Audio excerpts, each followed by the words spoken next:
A partir do século XIX, nós encontramos na história das cidades grandes, das cidades importantes do mundo, um processo de alargamento das avenidas centrais, principalmente das avenidas próximas ao Palácio do Governo. Porque, alargando as avenidas, nós evitamos, o poder evita as barricadas.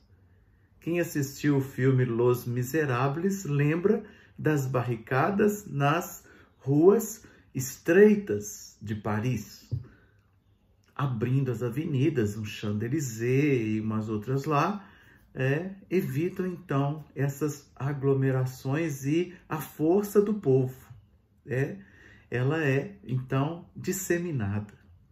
No Brasil também aconteceu, principalmente na capital do Brasil, que foi o Rio de Janeiro, no início do século passado, mais ou menos na primeira década do século XX, 1904, 1905, abriram-se as avenidas. Avenida Rio Branco, por exemplo, O que era na Avenida Rio Branco ali, logo não sei se Avenida Rio Branco, atrás da catedral, por ali afora, Catedral, a Candelária, ali eram os cortiços. E quem morava nos cortiços, nas suas vielas, naquelas casas penduradas umas nas outras? Os negros que vieram das fazendas, foram libertados, vieram para a capital. Dali eles foram, quando então abrem as avenidas, passam os tratores, eles foram expulsos e eles vão para o morro. No morro tinha planta, eu já falei isso aqui, a planta com o nome de favela. Então perguntavam-se para as pessoas: onde você está morando? Eu estou morando lá nas favelas, lá onde tem favela, onde tem aquela planta. Esse processo de abertura, ele ganha uma nova roupagem no final do século XX e agora no início do século XXI. Como? No processo de revitalização dos espaços públicos. Lembra que eu falei sobre o êxodo urbano? Primeiro tivemos o êxodo rural, a vinda do campo para a cidade. As famílias ricas ocuparam o centro da cidade. Lembra da Avenida Paulista em Belo Horizonte, em São Paulo, Avenida Afonso Pena em Belo Horizonte, as casas bonitas, os casarões das famílias tradicionais. Aqui em Belo Horizonte nós temos umas casas, umas mansões na cidade Jardim, que era o centro da cidade.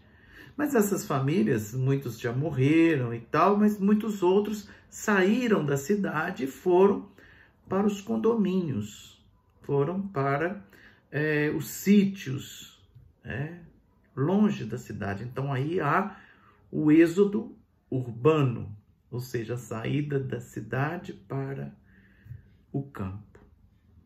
Em volta dos centros ou nos próprios centros comerciais destas grandes cidades, as populações marginalizadas passaram a ocupar. Existem grandes ocupações.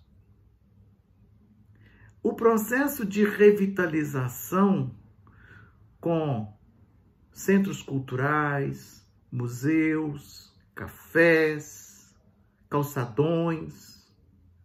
Nós tivemos em vários lugares já no Brasil, em Recife, a revitalização do Recife antigo. Nós tivemos em Maceió a revitalização da área portuária, no Rio de Janeiro. São Paulo, a Estação da Luz, aquele bairro da Luz, que também foi revitalizado. Então nós temos o novo tipo de expulsão do pobre. Esse processo na sociologia se chama gentrificação, que é a expulsão. Ninguém percebe, porque apresenta algo novo. E mais uma vez justifica o processo de marginalização. O que é o marginal? O marginal é o que vive à margem. É o que não tem dinheiro para viver na cidade. Então ele vai vivendo à margem. Quanto menos dinheiro tem, mais longe do centro mora. Muito embora estas pessoas venham vender a sua força de trabalho no centro da cidade. As nossas domésticas, os faxineiros, os profissionais, né, de subemprego, os informais, eles vêm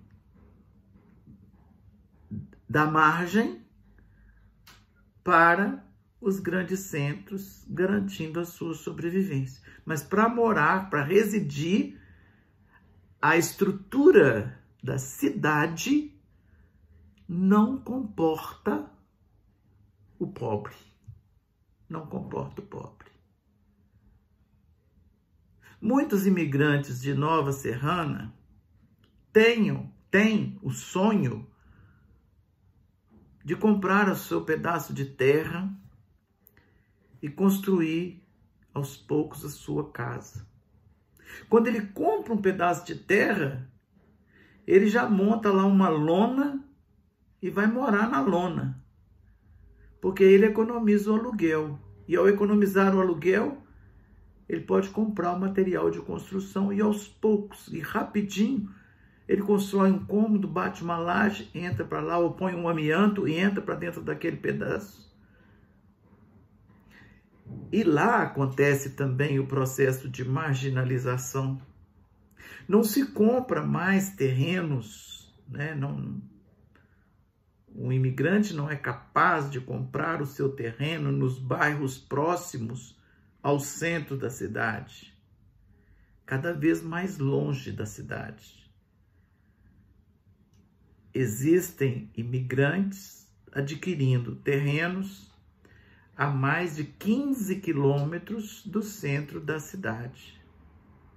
É o que está dando para comprar. Compra-se a prestação, confia-se no emprego e vai tocando a vida. Mas como disse uma senhora que eu entrevistei, pode ser uma tapera, mas sendo da gente, é o melhor lugar do mundo.